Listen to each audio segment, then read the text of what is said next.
They teach you that money is a finish line, that somewhere, out there, lies a number so precise, so divine, that the moment you touch it, everything will align. Peace, status, respect, freedom. But if you've watched long enough, you already know how false that promise is, because the men who run fastest toward money never stop running. They sprint from one desire to another, panting, desperate, chasing the next prize like a shadow that always outruns them. The richest among them are often the most restless. They sleep beside wealth, but wake beside fear. Fear of loss, fear of being surpassed, fear that without their numbers, they would vanish from relevance. Machiavelli would have called this the illusion of pursuit, the lie that motion equals progress. In truth, the chase is not a path to wealth. It's the mechanism that keeps you from it. Those who chase are predictable. They move in patterns. They can be tempted, lured, or distracted. But those who understand control, those who build the systems others chase inside, they never need to run. They stand still while the world circles around them. You see, wealth is not speed. It's stillness.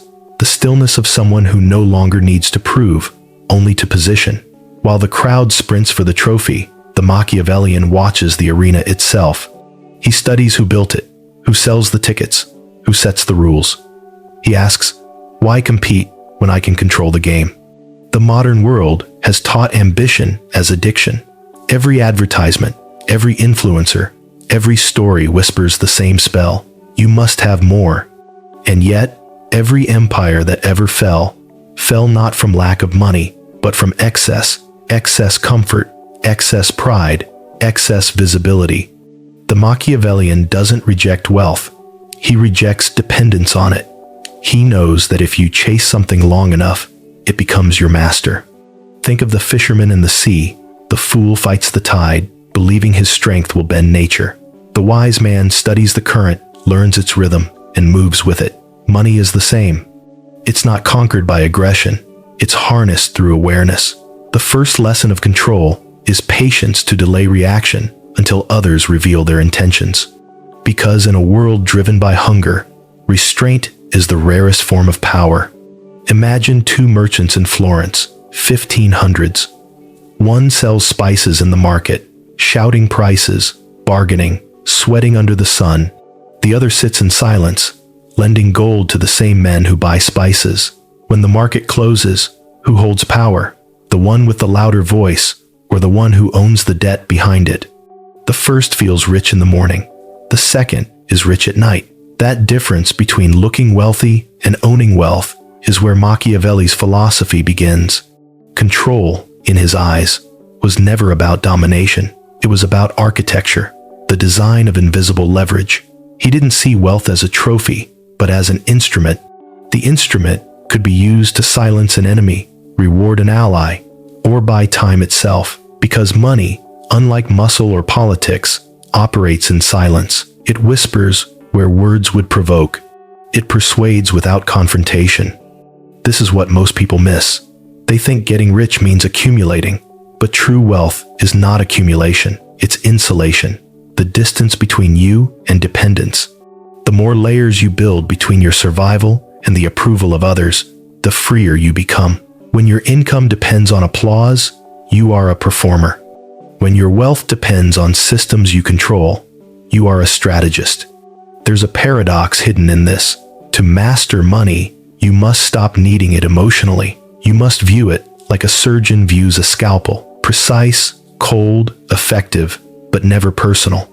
If it cuts you, it's because you lost focus. The richest men in history did not love money. They loved what it allowed them to manipulate time, movement, loyalty, and that love was strategic, not sentimental. Most people approach money like lovers, desperate, jealous, and insecure. The Machiavellian approaches it like a general approaches terrain. He doesn't chase it, he maps it. He identifies choke points, routes, weak positions. He asks, who controls distribution? Who decides what's scarce? Because the one who defines scarcity defines desire itself. That's the root of control. There's a story, maybe myth, maybe memory, of a Florentine banker who never spoke in meetings. When nobles argued over investments, he sat quietly, listening. Only when the room fell silent did he ask one question. Who pays the guards? The others laughed. He smiled, because the one who pays the guards, he knew, controls everyone who feels safe under their watch. Money moves through power, the way blood moves through veins, invisible, constant, and vital. Cut the wrong vessel, and the body collapses. In modern times, the guards are no longer men with swords. They are algorithms, platforms, supply chains, systems of dependency so complex that most people don't even know who pays them. And that's the tragedy of the modern worker. He believes he's free because he chooses his job, yet every choice is already designed by someone who controls the flow. Machiavelli would not be shocked. He would only smile and say, "The cage has grown invisible." To control money, then, is not to hoard it, but to understand the current that makes others move. You must see beyond the transaction to the behavior it shapes. When you give, how do they react? When you withhold, who grows restless? When you delay, who begins to tremble? Money is not just a mirror, it's a magnet. It reveals who orbits whom. The tragedy is that most never learn to observe. They live in reaction. They buy when others buy, sell when others sell, panic when others panic. The Machiavellian does the opposite. When greed grows loud, he grows silent. When fear spreads, he grows patient, because every extreme emotion is an opportunity for control. Those who panic will sell you their future for security. Those who boast will trade their leverage for attention. That's why the smartest way to get rich is not to move faster. It's to move quieter, to observe what others ignore, the patterns of fear, envy, comfort, and pride that guide markets more than numbers ever could. You can't outwork everyone, but you can outweight them. You can outthink them, and most of all, you can outlast them. Because at the end of every economic storm, one truth remains. The calmest man always owns the ruins. Control is not a crown you wear. It's a structure you build, brick by brick, often in silence, often in the shadows. Most people confuse control with dominance, shouting, commanding, forcing outcomes, but real control is quieter. It doesn't need to prove itself. It shapes the conditions so subtly that people act in your favor while believing it was their own idea. That is the Machiavellian art to design a system where obedience feels like freedom. To control wealth, you must first understand behavior, not in the shallow way of marketers or manipulators, but in the way an engineer understands gravity. Human behavior is predictable when you know what people fear. Fear is the oldest currency. It never devalues, never loses demand. People will trade their freedom, their principles, even their intelligence to avoid it. Fear of loss, fear of failure, fear of being unseen. Those are the levers that move markets faster than money ever could. The Machiavellian doesn't sell a product. He sells comfort against those fears.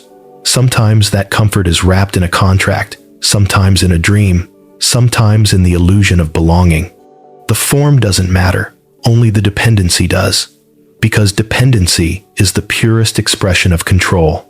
When people need you, you don't have to convince them.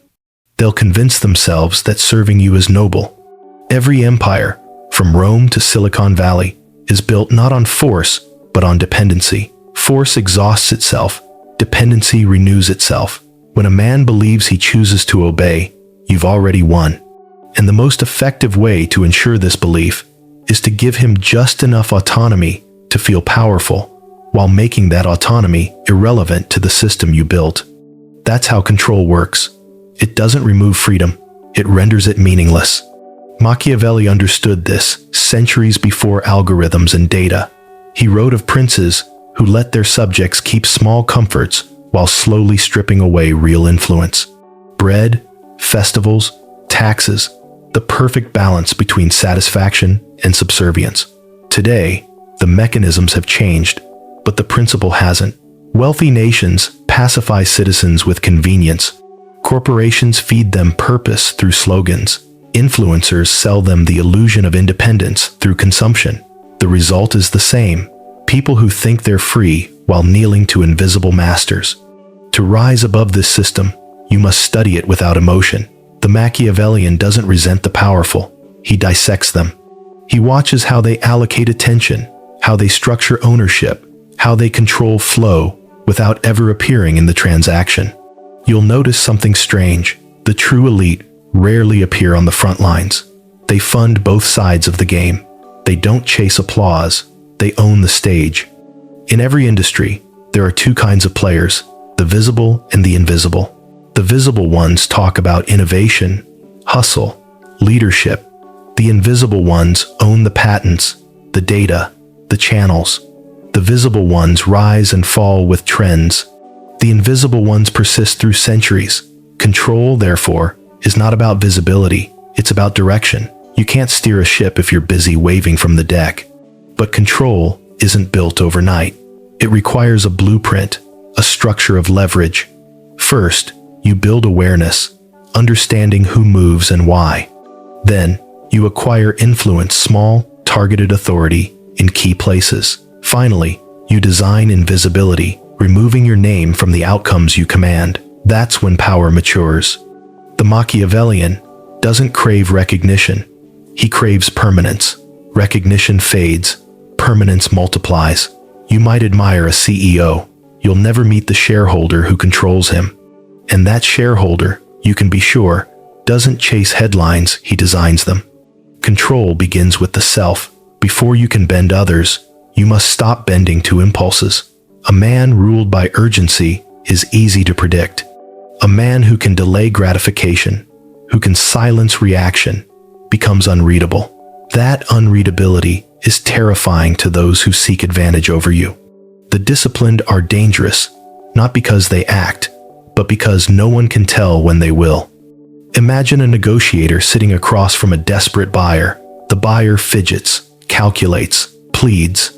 The negotiator remains silent. That silence is not hesitation, it's dominance. The buyer begins to fill the silence with concessions. Every second of restraint increases the negotiator's value without a word. That's the architecture of control structure built from patience. Patience is not passivity, it's precision in timing. Machiavelli once wrote that fortune is like a river. You can't stop it, but you can build channels to direct its flow. In modern terms, that means preparing before the opportunity appears. Most people react to wealth. Few anticipate it. The former work for trends, the latter create them. To build control, start with observation. Study the invisible systems that make the visible world move. Distribution, access, attention, data, perception. Ask yourself who owns them. Who profits when you act? If you can map these flows, you can predict the moves of entire markets. And once you can predict, you can position. Positioning is everything. Power doesn't belong to the loudest voice. It belongs to the best-placed listener. Control is rarely about doing more. It's about being in the right place when others overextend themselves. The strategist doesn't fight. He waits for the opponent to exhaust his certainty. Control also demands distance, emotional and informational. Never be fully known. The moment people can define you, they can design against you. Maintain layers of opacity around your motives, your methods, your desires. Let people think they understand your goals, but always conceal the true engine behind them. Unpredictability is not chaos, it's protection. That's why the Machiavellian doesn't explain his success. He allows myth to do the work. A clear man is a replaceable man. A mysterious one becomes a legend. Legends control behavior long after they leave the room. You must build the same aura around your wealth. Let your influence be felt, not flaunted. Let rumors of your reach circulate while you remain unseen. Visibility invites envy. Invisibility breeds fear. Fear is more sustainable. People envy what they can measure. They respect what they can't. The world worships transparency. Now open books, open data, open emotions. But transparency, in excess, is exposure. The more people know about your moves, the easier it is for them to replicate or attack you. The Machiavellian builds opacity into his empire like armor. Not secrecy for its own sake, but protection through unpredictability. Because control depends on asymmetry, you must always know more than those who depend on you. To control, don't announce. Arrange, don't threaten. Adjust, don't react. Reposition. Power moves like water. The harder you try to grasp it, the faster it slips through your fingers. The smartest way to hold it is to become the vessel it fills. And this is where most people fail. They want to look powerful before they become powerful. They announce plans before they have leverage. They confuse visibility for control, wealth for influence, followers for respect. The Machiavellian knows better. He doesn't show the seed, he shows the forest when it's already grown. Control is built in silence and revealed in inevitability. Every pursuit of power eventually turns inward. You can master systems, predict behavior, command silence, and still lose everything to a war within yourself.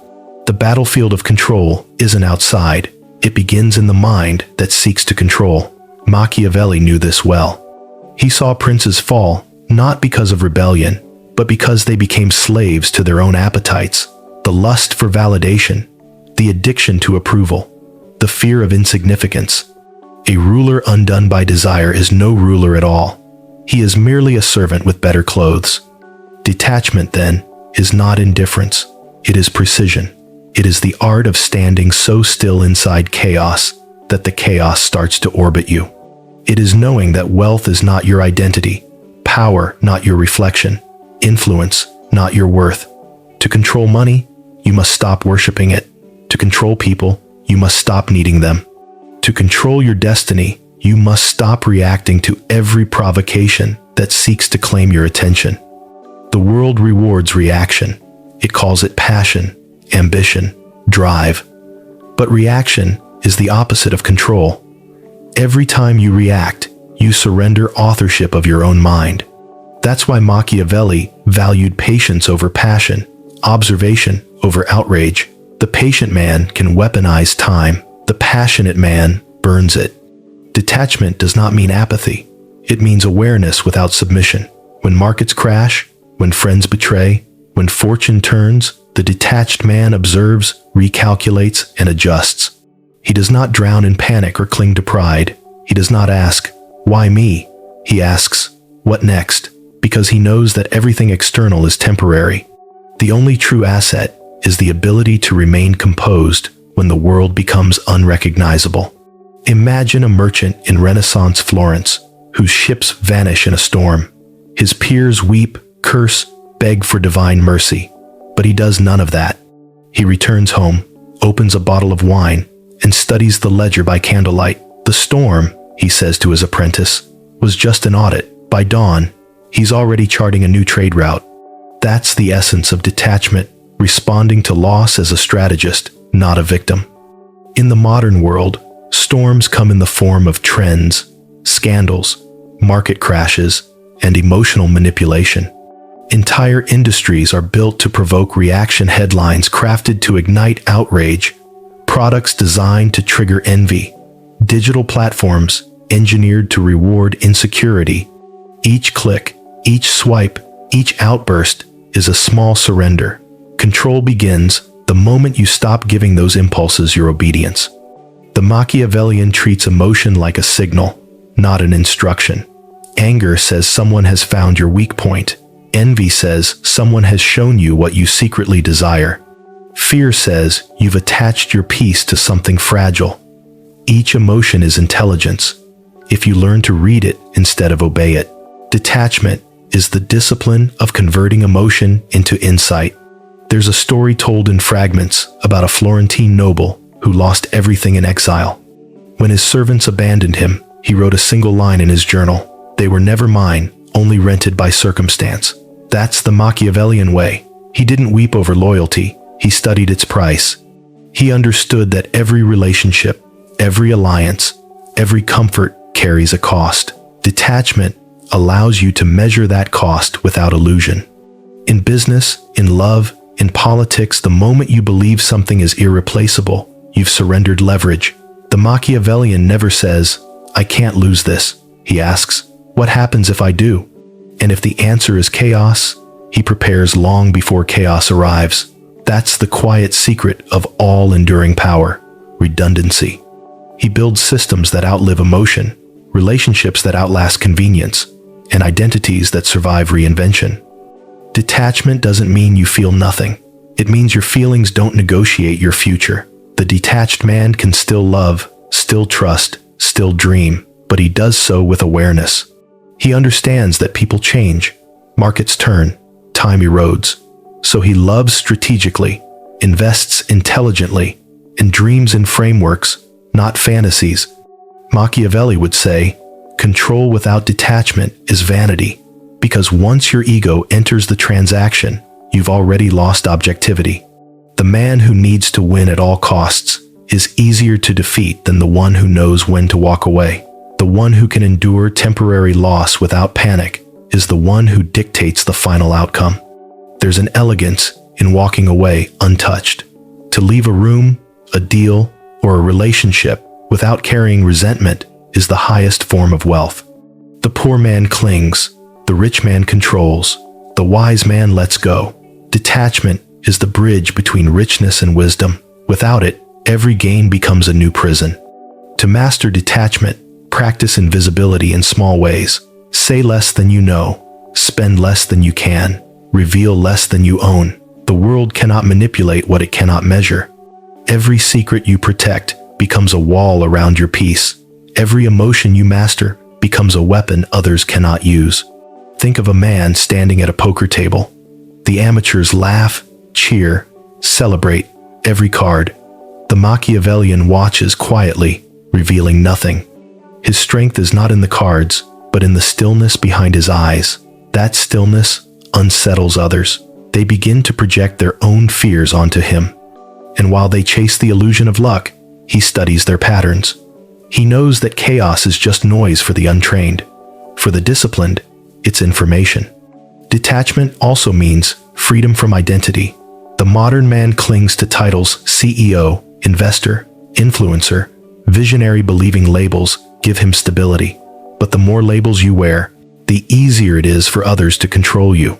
Praise becomes your leash. Detachment is removing the leash entirely. You stop performing for validation and start acting from clarity.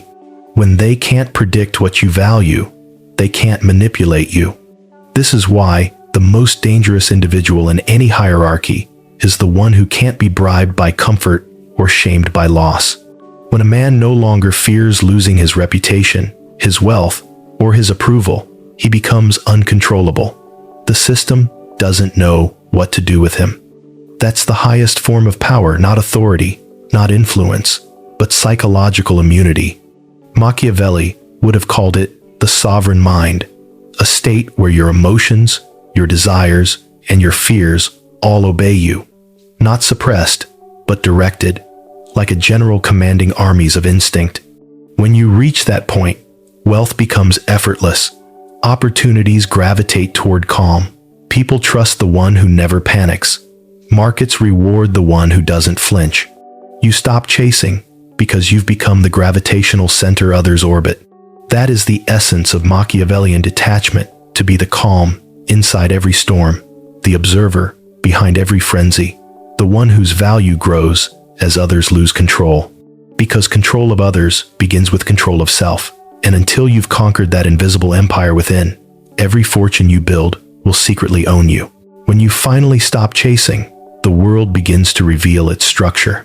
You start to see the invisible scaffolding, who holds strings, who dances, who merely thinks they are free.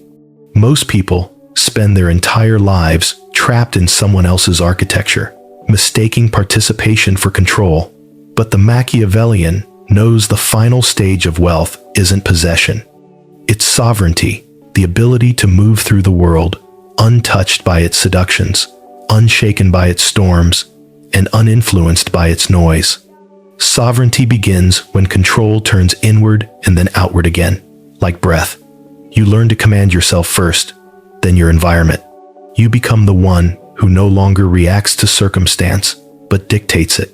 Wealth, at this level, stops being currency and becomes current, a flow of influence that bends to your will because you've mastered the conditions that shape it. The tragedy of modern ambition is that it confuses accumulation with authority. People hoard money, contacts, status, yet still feel vulnerable. anxious, replaceable. Why? Because their wealth exists inside systems they don't own. They rely on platforms they can't control, currencies they didn't create, audiences they can't predict. That's not sovereignty. That's sophisticated dependency. Machiavelli would call it the velvet prison comfort, disguised as freedom. The sovereign mind doesn't build castles, it builds exits, because he knows that the power to stay means nothing without the power to leave.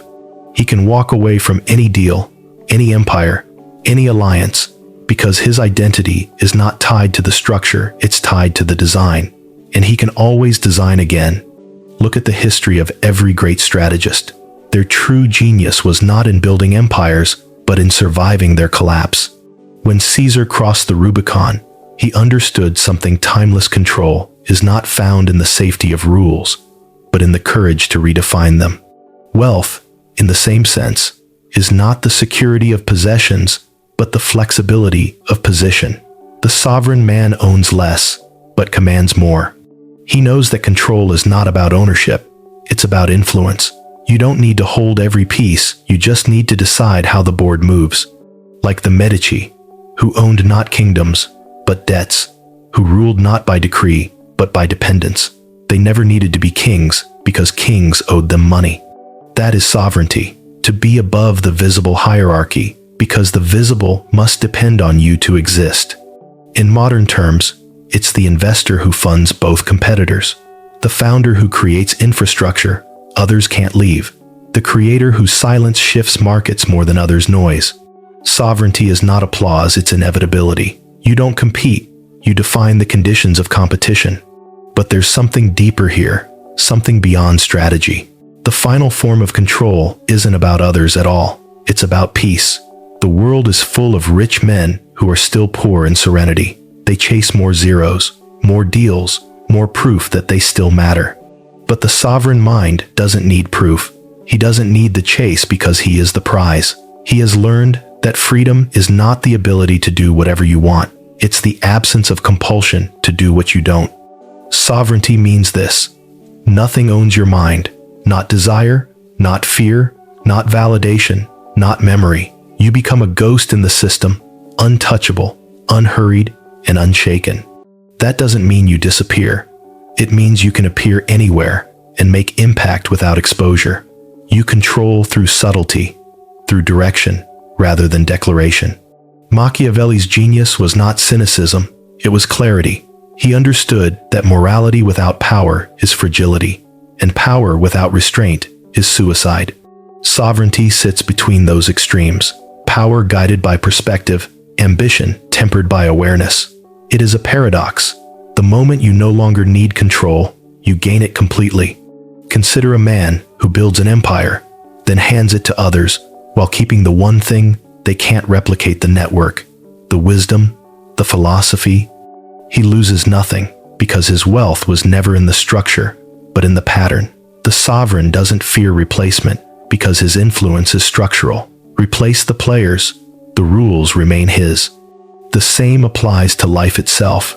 Sovereignty is the ability to navigate uncertainty without collapsing into anxiety. When the market shifts, when power changes hands, when allies betray you, remain the constant. Because your wealth is not your assets, it's your awareness. Money is paper, awareness is gravity. The sovereign man bends reality because he no longer resists it. This is why chasing is the most dangerous addiction. The chase convinces you that life is elsewhere, that happiness lives in the next win, the next deal, the next upgrade. Sovereignty dismantles that illusion. It tells you that wealth is already here, in the stillness of understanding, that when you stop chasing, you finally see how much control was always within your grasp. The Machiavellian way is not a call to greed, it's a call to lucidity, to stop worshiping symbols and start mastering systems, to stop begging for access and start designing entry points, to stop shouting for attention and start shaping what people pay attention to. When you look at the world through this lens, everything becomes strategy. Every reaction you refuse, every secret you protect, every word you withhold, all of it builds an invisible fortress around your mind. From that fortress, you can build anything. You can generate wealth, influence, respect, and still remain untouched by them. That's the secret the powerful never teach. Control isn't about taking, it's about not needing. The world will tell you to dream big, to hustle, to prove yourself. But the truth is simpler, colder, and far more liberating. You don't win by running faster. You win by making others run in your direction. You don't compete by shouting louder. You compete by deciding what's worth hearing. The chase is for those who need permission. Sovereignty belongs to those who've stopped asking. One day, if you practice control long enough, you will reach a strange point. The money will come, but you'll feel no hunger. The influence will expand, but you'll crave no recognition. You'll begin to understand what Machiavelli truly meant, that the ultimate wealth is self-governance. That the richest man is not the one who can buy the world, but the one who can walk through it without being owned by any part of it. And when you reach that place, quiet, balanced, sovereign, you'll look back at the years of chasing, the sleepless ambition, the constant proving, and you'll smile. Because you'll realize the game was never about getting rich. It was about learning not to need to. That's the smartest way to get rich. Control, don't chase. Control the self, and you control the system. Control the system, and you control the game. But once you've mastered both, release them. Because only the one who no longer clings can ever be truly free.